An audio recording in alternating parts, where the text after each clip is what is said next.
Hello and welcome to episode 8 of Frantic Fanny's Journey Through the 4 Ps.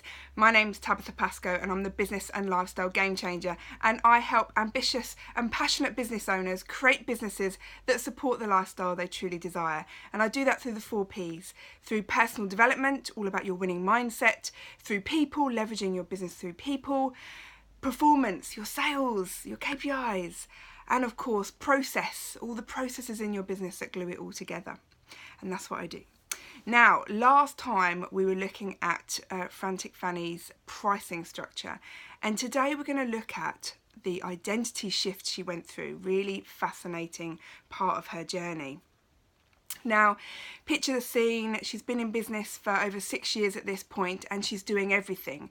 She is the performer, she's dancing, she's singing, she's stilt walking, she's the fire artist, she's the face painter. She does it all, and she's really good at all of it, and she loves it. But she also does the business development, does the accounts, finds the people, invoices the clients. She does all that stuff too. And that definitely makes for a very, very busy person, which is what she was when we started working together. And one of the things that we started to talk about was her identity, and what I made her aware of was that when we really started talking about what her identity was, it was very much about being a performer. Now, most people that go into business, they're going to business because they're very good at the thing that they do, whether it be coaching, a therapist, a photographer. Often it'd be something that might have been a hobby they turn into a business, or it could be a previous career that they've then decided they can do it better and make more money than by doing it themselves. So you're usually really good at the thing that you do, and she was exactly the same.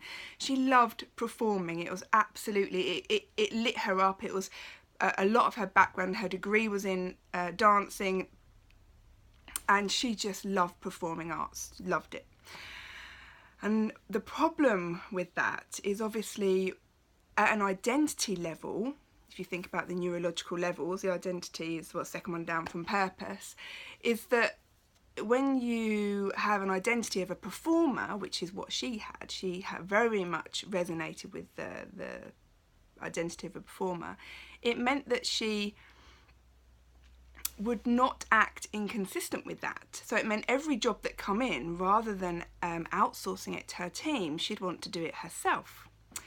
So we did some work around that to go, okay, well, if currently you're saying I am a performer and that's your identity, then what does an identity of a business owner look like? And let's see if we can get into that. So we did quite a lot of work around shifting from the performer identity and stepping into business owner. And it reminded me of a story that Tony Robbins tells, and this is what I explained to her when we were doing this session, which is about the scorpion and the frog. Now, the scorpion and the frog were at the side of a bank, and the scorpion needed to cross the river. Obviously, scorpions can't swim. So he said to the frog, "Can I jump on your back?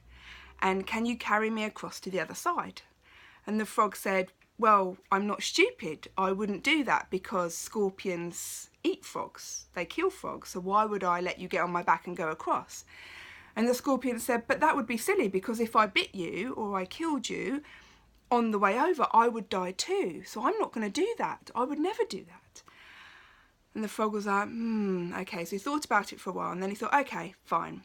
So the scorpion hopped on the back of the frog, and the frog was swimming along across the river, and suddenly, out of nowhere, the scorpion bit him and stung him, and he started to die. And the frog said, "I don't understand. Why did you kill? Why have you bitten me? Why have you stung me? You said you wouldn't." And the scorpion said, "Well, yes, but I'm a scorpion, and that's what scorpions do. They sting frogs." Anyway, moral of the story is the scorpion had an identity which said that scorpions killed frogs. So even though it was going to kill him to do that, the scorpion couldn't act inconsistently with his identity. And it's no different in business. So if you're the person who does the doing, then actually moving in from that mindset and that identity into business owner. And then we started really looking at the business and about how she could really step into that. And so what started to happen is she started to think, well, actually, I don't need to do that piece of work.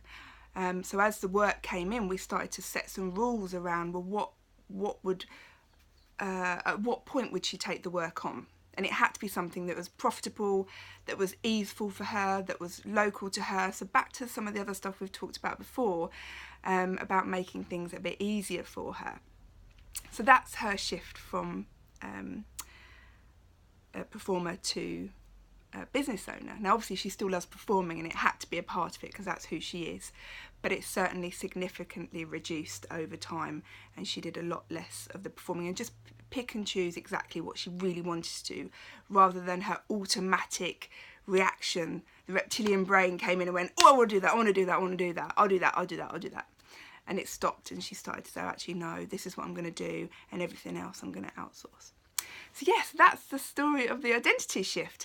Now, next time we are going to be looking at how she started to work smarter, not harder. And I love this stuff about really getting the sweet spot in your business, and I will be sharing some of her strategies that we looked at for working smarter, not harder. Now, if you want to tune into any of the other episodes and this episode, you can go to my YouTube channel, which is Game Changer Tabitha, or you can go to my website, which is www.gamechangertabitha.co.uk. Better still, come along and meet Fanny for yourself, which is the second Tuesday of every month in Chelmsford in Essex from 9:30 till 12:30. Anyway, I will catch you soon. I will catch you in a couple of weeks, because it's every other Thursday at 11 o'clock on Facebook, to talk about working smarter, not harder. Anyway, see you then.